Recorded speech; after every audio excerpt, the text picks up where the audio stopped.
Finance. Hey, what's up, everybody? Welcome to the Financial Independence Podcast, the podcast where I get inside the brains of some of the most influential personal finance writers to find out their take on financial independence. I'm excited to introduce my guest today. It's the Frugalwoods. If you read their blog, you know they refer to themselves as a couple of frugal weirdos that live in Cambridge, Massachusetts, and they're planning to retire to a homestead in Vermont over the next couple of years.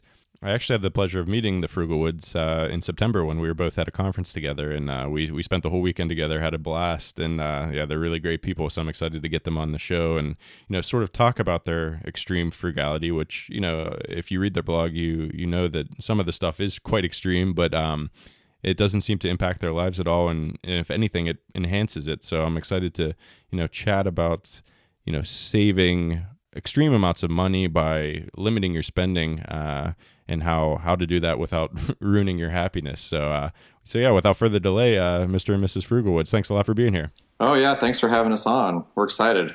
So for those of my listeners that may not know frugalwoods.com, could you guys just tell a little bit about yourself and how Frugalwoods came about? So we are Mr. and Mrs. Frugalwoods. And Frugalwoods is all about our journey to financial independence and a homestead in the woods. So we talk a lot about the things that we do to create a joyfully frugal life, and we talk about our desire to live amongst the trees in the woods of Vermont. And it's kind of just a romp through what our lives look like on a day-to-day basis and the kinds of things that we think about and the philosophies that we espouse, and the really granular stuff that we do too, like how we wash our own dog and take our lunch to work every day. Yeah, and it's also sort of a debunking of the idea that it has to be prodigiously expensive to live in a city. So we live in Cambridge, Massachusetts, right outside of Boston, a very high cost of living area. And other than our mortgage, we spend very little, and we have a really good time doing it. And so I think the blog often serves as a chronicle of how to have a really good time for not very much money while living in a big city and saving a bunch of your income so you can run away to the woods, which is sort of the whole plan. Nice, yeah. Cambridge is such a cool town as well. It must be a lot of fun to live there. I used to live in Brookline, Mass, but it was always fun to get over to Cambridge and check it out every once in a while. So what do you guys do for fun then if you're if you don't spend much money in Cambridge, which I know you could spend an absolute fortune? So all sorts of things. I mean, we have a dog, and Frugal Hound, and who is a retired racing greyhound, makes plenty of appearances on the blog. And so we often find ourselves doing things with her, so whether it's like walking her around or getting together with other dog owners and hanging out. There's all sorts of out during the summer. One of the things I love about New England is that New Englanders know how to take advantage of the summer.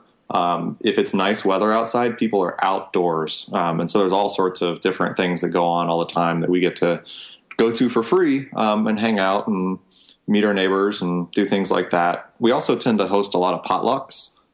That's been one of the things that we found to be a really good way of getting around a very common expense in the city, which is going out for drinks or going out for dinner with other people, because I think a lot of people think that frugality is isolating, because people think you have to spend money in order to hang out with friends. And certainly, some money is spent in pursuit of hanging out with friends. Our grocery bill might be higher because we hold potlucks, but it's a great way of having that same benefit while spending less money. And so we hold a lot of potlucks too. I'm looking forward to the ultimate potluck as well, which Mr. 1500 from 1500 Days likes to call Frugal Woodstock. When you guys eventually make it to Vermont, we're looking forward to the biggest potluck of all with Frugal Woodstock. So yes, no, I think that's actually a great example of how frugality has actually brought us a larger community of friends and of people that we know both here locally, but also just around the country and around the world, that there really is a group of people who are interested in focusing on things that don't have to do with spending money, and interested in focusing on, what the good life really is. And I think for us, we've also just espoused a lot of frugal hobbies over the years. So hiking, yoga, cooking, doing home improvement. Well, that's, kind of a necessity, perhaps more than a hobby. But I think we find that frugality really lends itself to being entertaining, because you have to be so much more creative when you don't just take the easy solution and pay for everything to be done for you. That's a great point. Yeah, I completely agree. It makes you much more interesting people than, exactly. Anybody can pay to do something, but to learn how to do it yourself and help others do it as well is a great thing. So were you always as frugal as you are now? I know you on the blog you call yourselves frugal weirdos and things like that, and you have a really high savings rate, which I think your most recent update was something like 71+%. But when you factor in like 401k contributions, you're actually talking like 93% or something. Is that right? Yeah, so it depends on how you calculate it. On our blog, we sort of lay out our method for calculating a savings rate. I know the internet loves to have little internet fights about like the best way to calculate a savings rate. And, we have our own preferred method, but everyone else's is fine too. Right. But what it comes down to is we both make very good, solid incomes. Middle class, not middle class, upper middle class. We both have white collar jobs, but neither of us are investment bankers. In fact, we both work for nonprofits. And so we have managed to, rapidly advance our career and get to the point where we're making a very solid income, and then saving almost all of it, so that very soon now, in the next couple of years, we won't have to work at all for income, and we can, pursue our passions full time. But as to, whether we have always been frugal, I think both of us naturally started out pretty frugal. I've always thought of frugality, like if you think about frugality as a scale from like 0 to 10, where like 0 is the most spendiest person imaginable, and 10 is like, living in a van down by the river, which some days, honestly, I think that's would be kind of nice. If it's a nice river. If it's a nice van. But some people have naturally are somewhere along that scale. I think everyone is. For us, we were probably already naturally at like a 7, and maybe we've turned that up to a 9 by really paying attention to it. So for us, it wasn't that much of a change to become as frugal as we are. But we started out pretty frugal. Right. I don't know. Like when we first got married, we could have afforded a much nicer apartment, but we chose to live in a very dark, somewhat dank basement apartment for years because it was affordable. It allowed us to save money. What other? Because I think some people say, "Oh, how are you doing this so quickly? You just decided to work on this path and decided to start down this path in the spring of 2014, and you plan to be there by 2017." But the thing is, we've really been living this way for over 10 years. We've never had debt other than the mortgage that we have on our primary home, and we've never been very spendy people. I think neither of us has ever derived much pleasure from the simple act of spending. So we've spent more and less money over the years, and we certainly used to have a lower savings rate. But I think it's we've always had that internal psychological feeling that money is a tool and that money does not replace human emotions or success or happiness, that it's really a vehicle that you can use to extract the type of life that you want.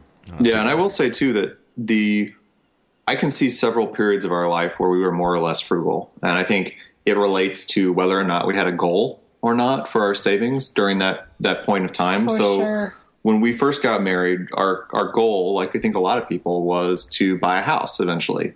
And so we buckled down and were very frugal, and we saved money, because buying a house in Cambridge, Massachusetts is not a cheap affair, even if you do it carefully.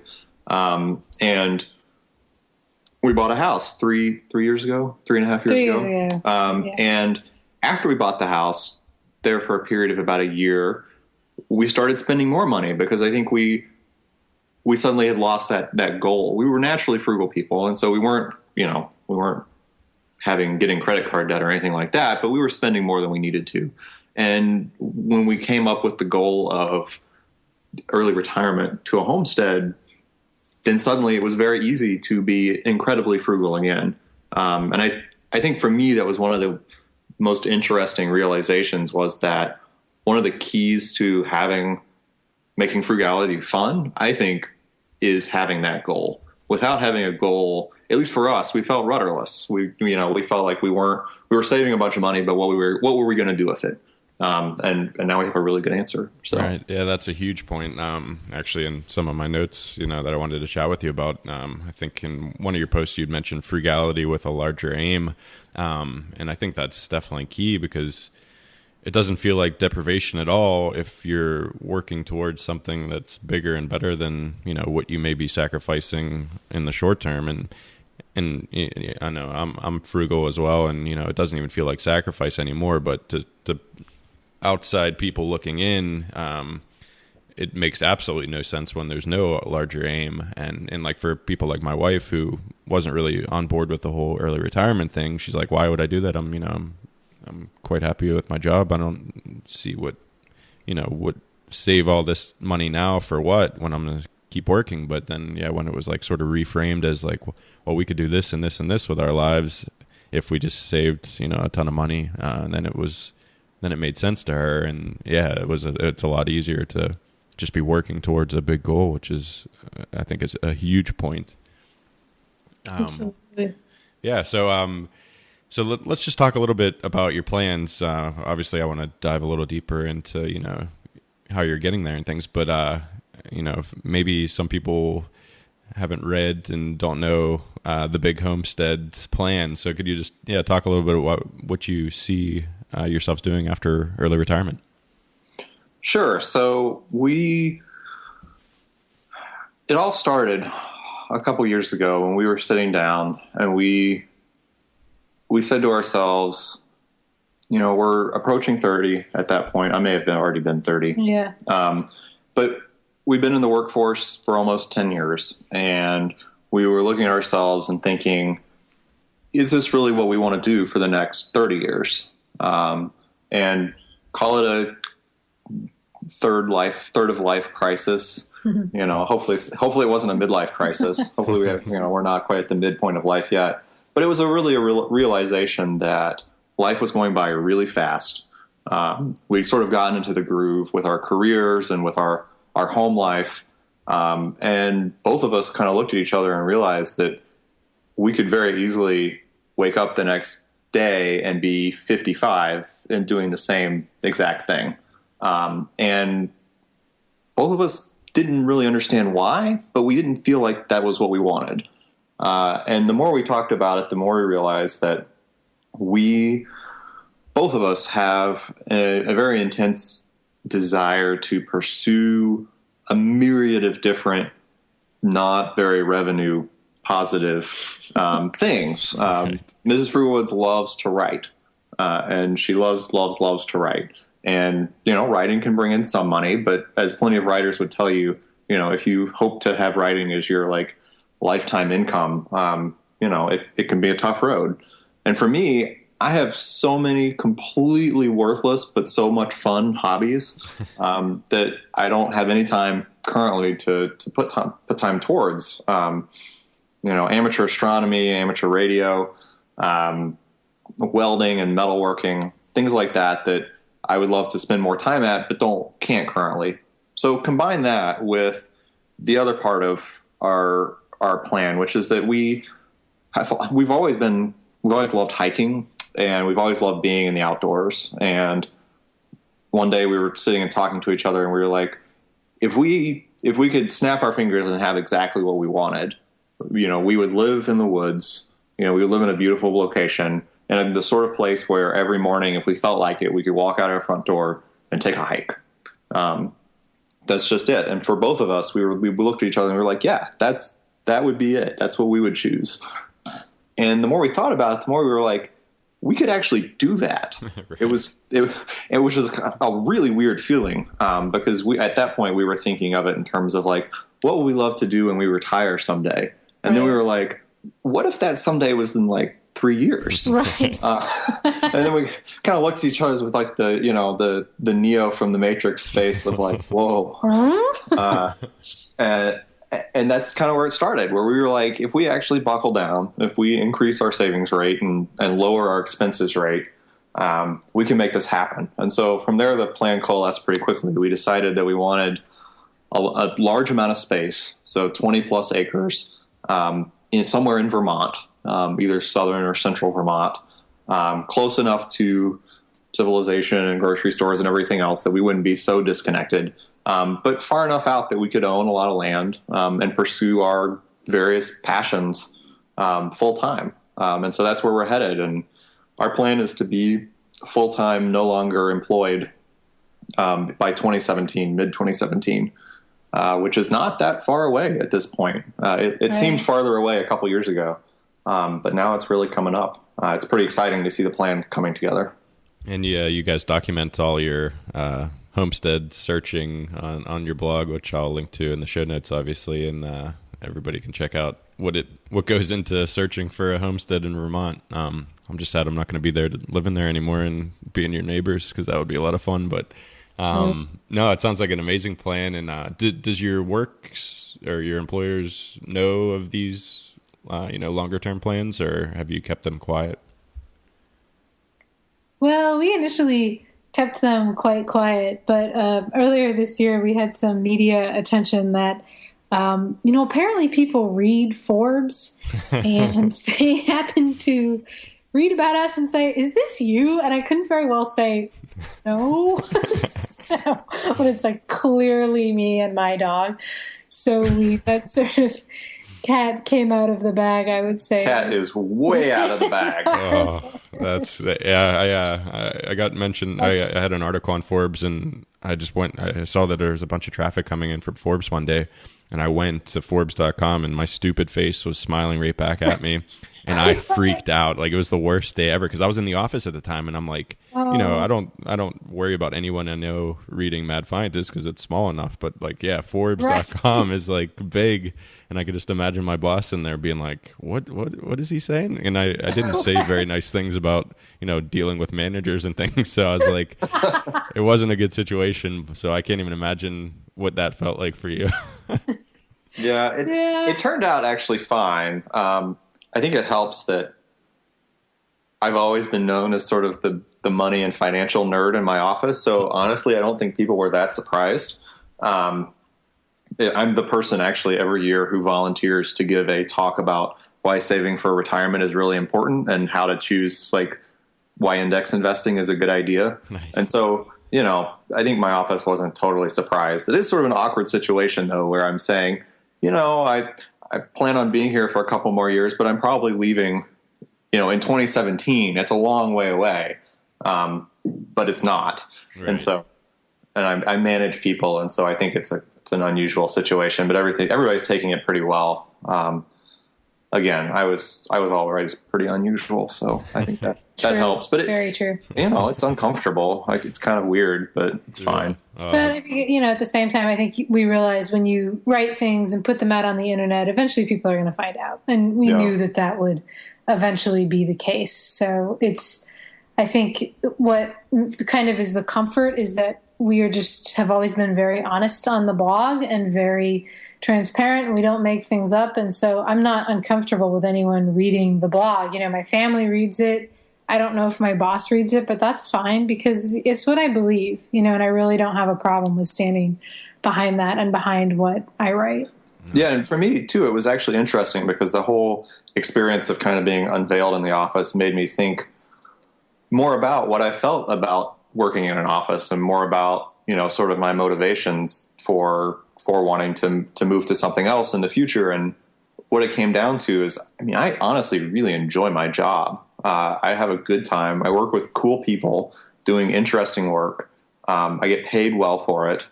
And I think a lot of people would look at that situation and be like, well, why would you want to stop doing that? And there's some logic to that, right?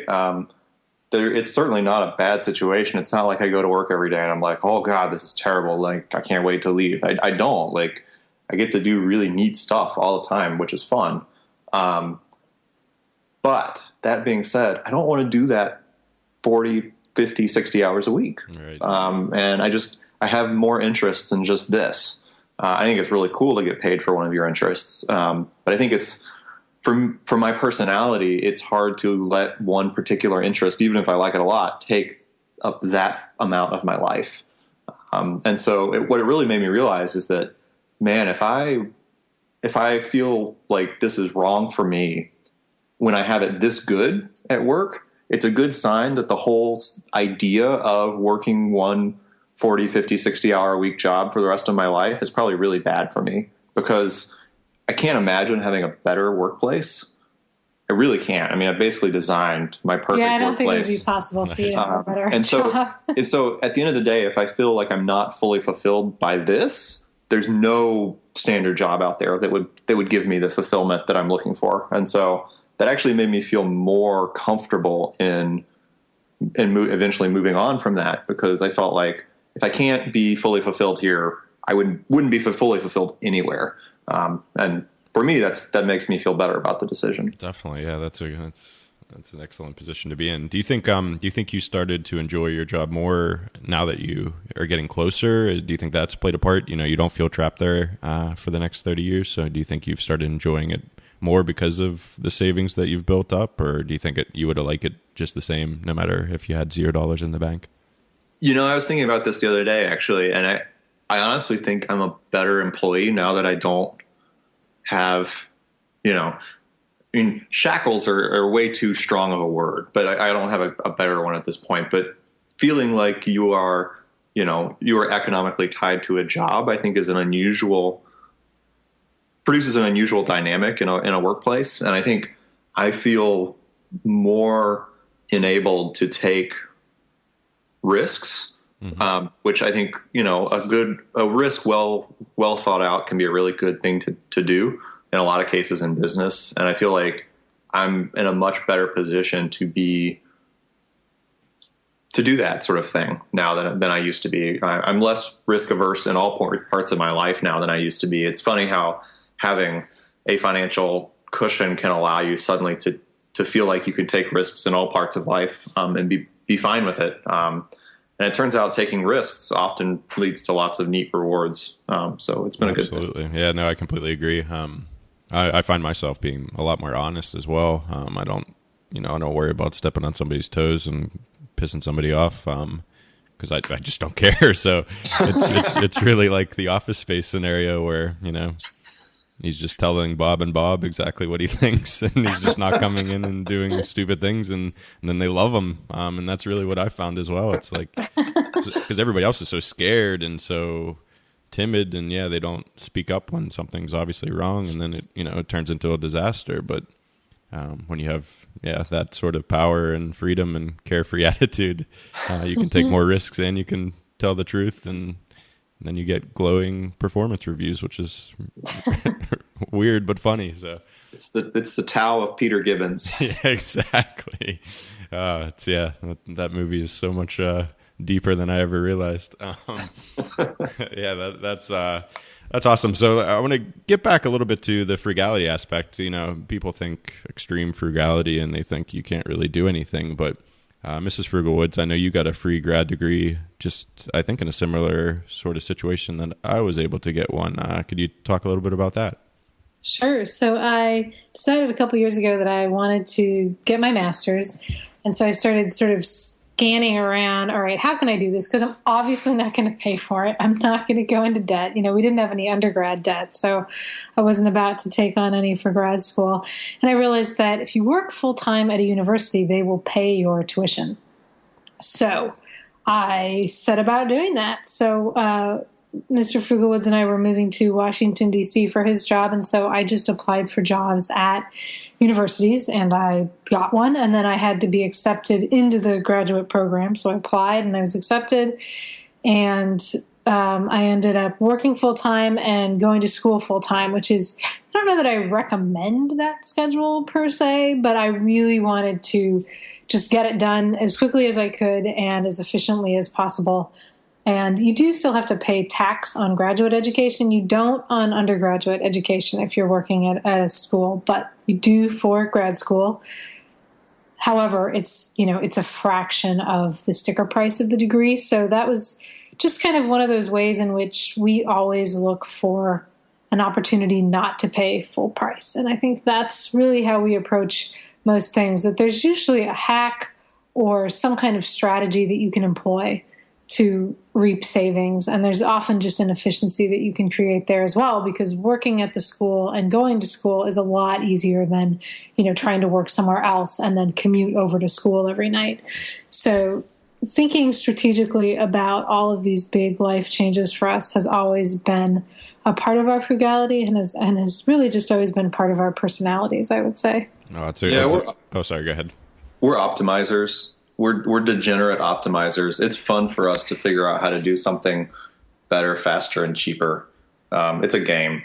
Mm-hmm. Absolutely. Yeah, no, that's an excellent point. Because people think frugality, they think just, deprivation and not doing things, but it's just a whole nother way of looking at life and not assuming it's the paid way is the way to go. There's always another way, and usually it's more fun, and like you said, it's easier, and it was actually easier. Well, I don't know if full-time work, full-time school would have been a nightmare. I did full-time work and half-time school, and that was tough. So I don't even know how you did that, but yeah, it's a lot easier than trying to hold down a job somewhere else and then trying to fit classes around that. Right. That's what I often find, like with frugality, that there's often a double or a triple benefit. It's not just saving the money. It's you're going to reap an advantage, in some other way. And whether it's your own personal creativity and fulfillment, or the connections that you make with other people, or skills that you develop. Or health. Sure. Absolutely.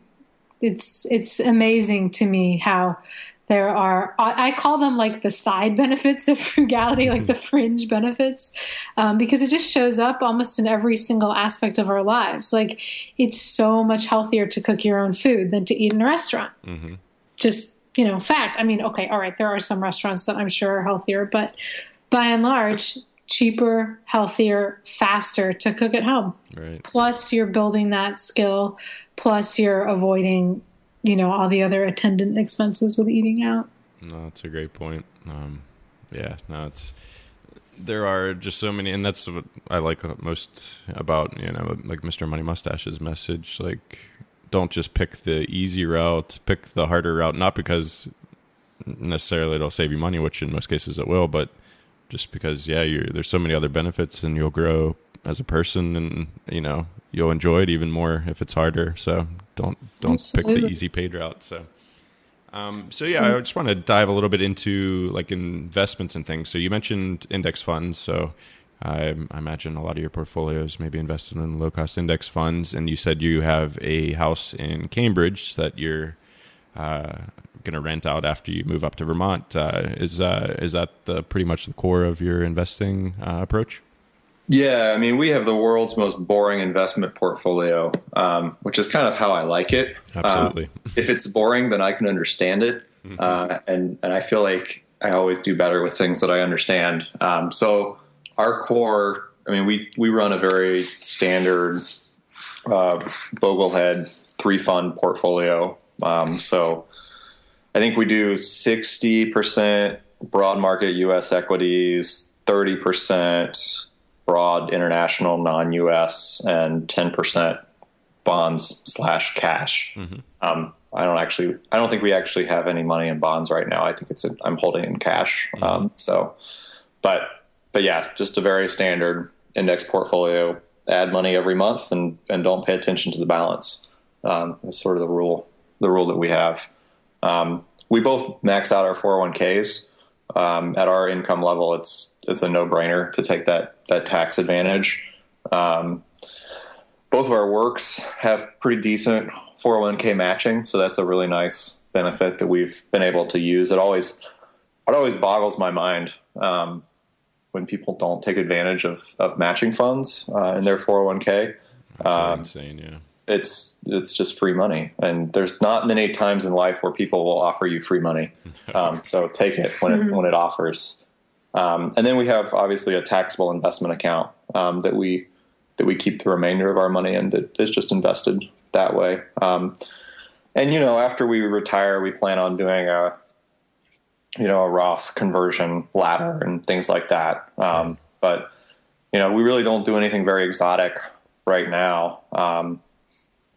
And then the house. So the house is a good question. So one of the reasons we bought our current place, when we were looking several years ago, was that we felt like it had very good potential to be a rental house someday. We're located here in Cambridge about a half a mile from MIT and about 1.25 miles from Harvard. And so there's a very big rental population here. About 65% of residents in the city of Cambridge rent.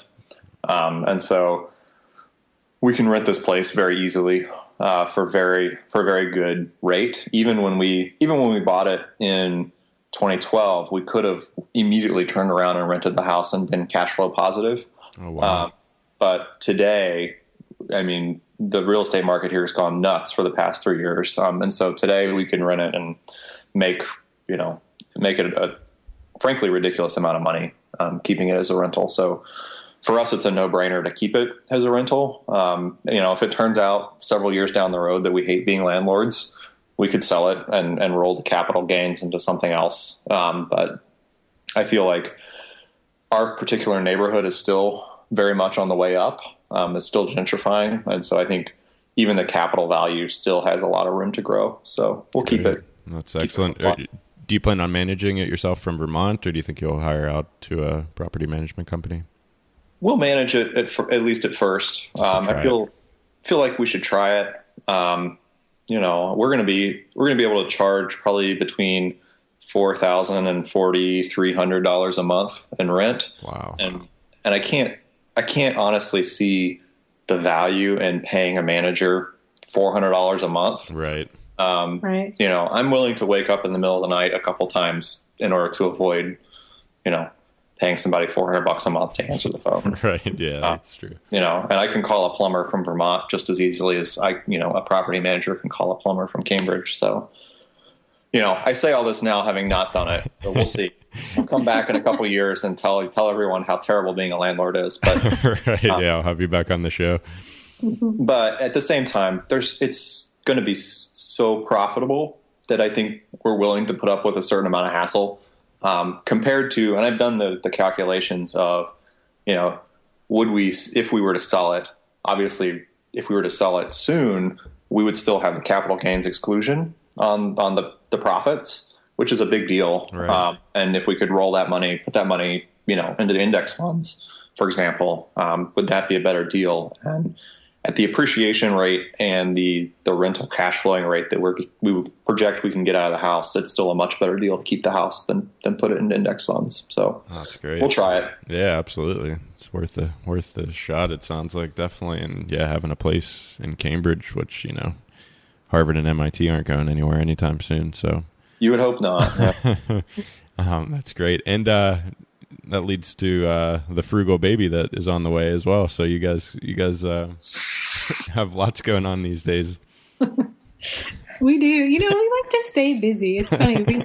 We sort of joke that we always like to do everything in life at once, and we're pretty good at that. So we always knew we wanted to have kids, and we hoped to have baby Woods even a little bit earlier than we are having her, but she's due in 2.5 weeks. So, wow. If we abruptly run off of podcasts because we went into labor. So we're really excited to be parents and just very excited for kind of the adventure and the journey and the different experience that's going to bring into our lives. That's cool. And sorry, go ahead.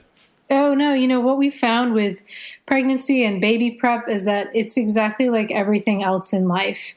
You can do it really expensively or you can do it really frugally. And we have done it really frugally.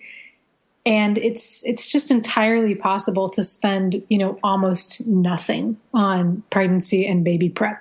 So it hasn't really moved the needle at all Not so at far. all. Oh, that's great to hear. It's funny. It's the sort of thing where everyone tells you, oh my gosh, this is going to be the most expensive thing in your life. And, I'm sure it will be. We don't spend a lot of money on other things. So yeah, it wouldn't be hard to wouldn't be be hard. thing.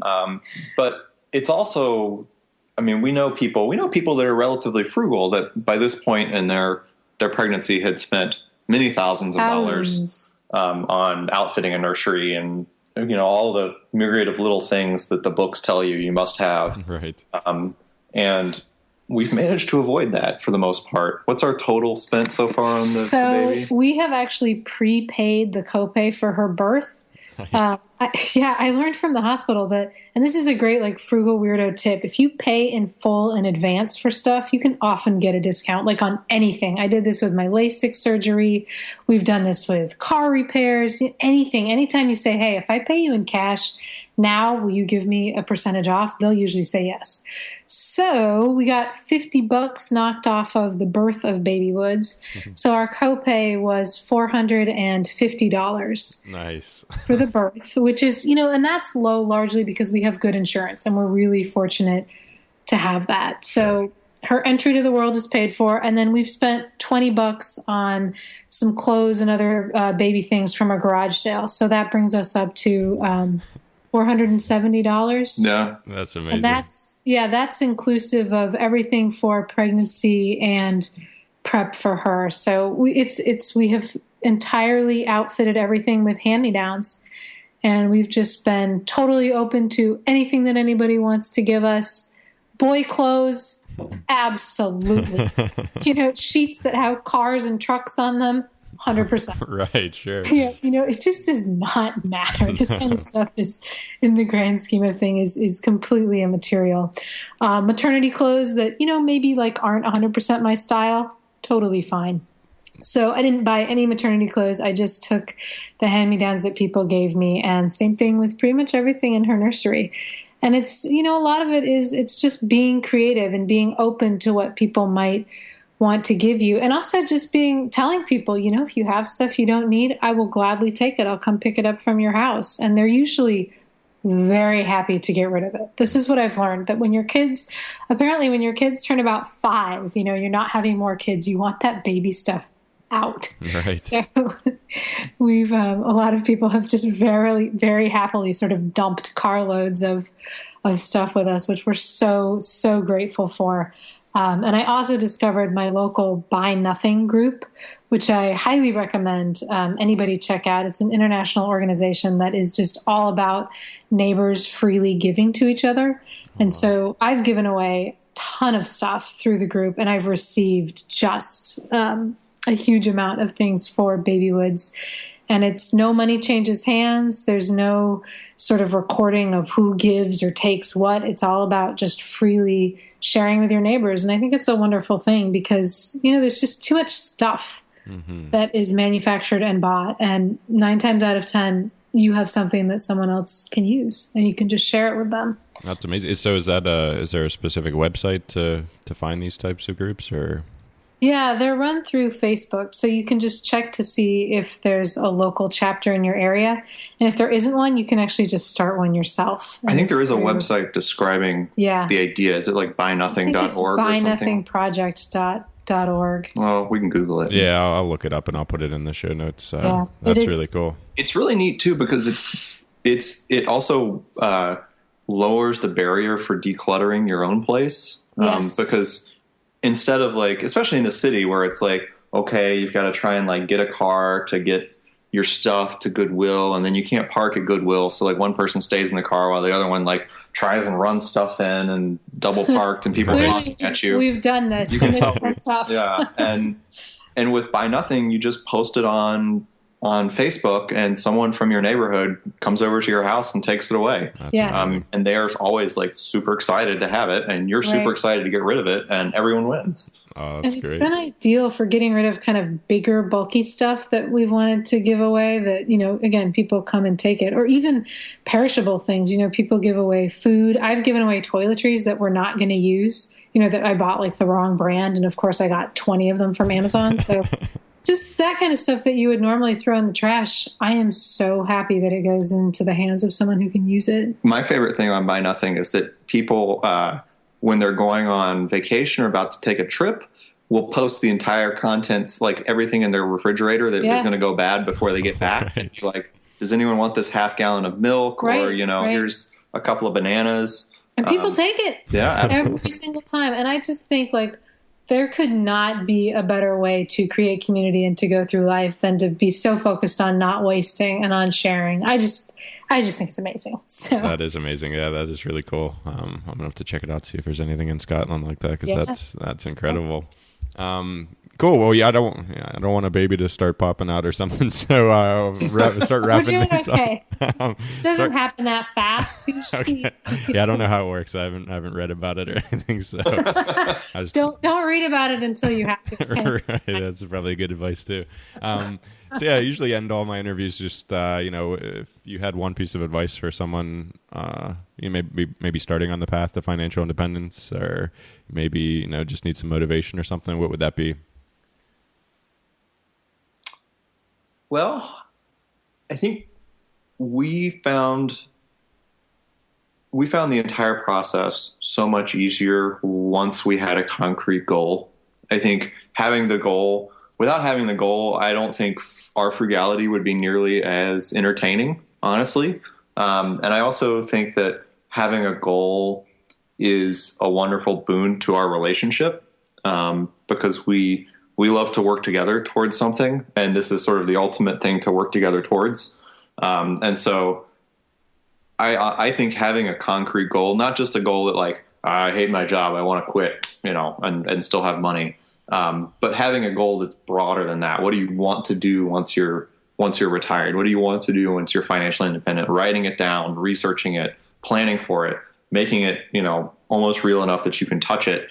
That's just the sort of motivation that can allow you to look at the rest of your life and realize what's keeping you from that goal, and then optimize it. And that's what's worked for us, and that's what I would encourage people to try. Yeah, that's excellent advice. I actually just interviewed Todd Tressiter from financialmentor.com, and I don't know if that's going to go out before this one or after, but one of the things he had said is, retiring to something is a lot better than retiring from something, because once you retire from something, then you're sort of left, what do I do now? And you're like, well, I'm not as happy as I thought I would be. I got rid of my job that I didn't want, but there's really no point to life right now. And then you get, depressed and maybe just go back to work and things like that. But if you're retiring to something, then you have a much higher success rate and you're a lot happier. So I think that's amazing advice.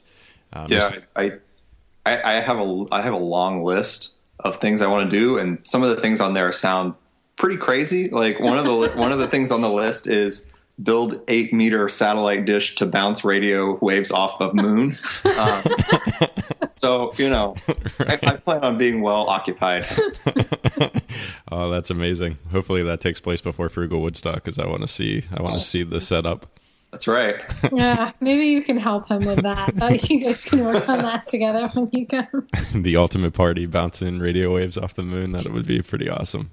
Mrs. Frugalwoods, would you agree with that, or is there anything you'd like to add? Or are you in full unison with Mr. Frugalwoods on the?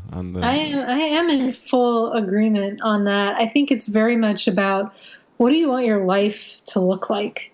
What do you actually want to do?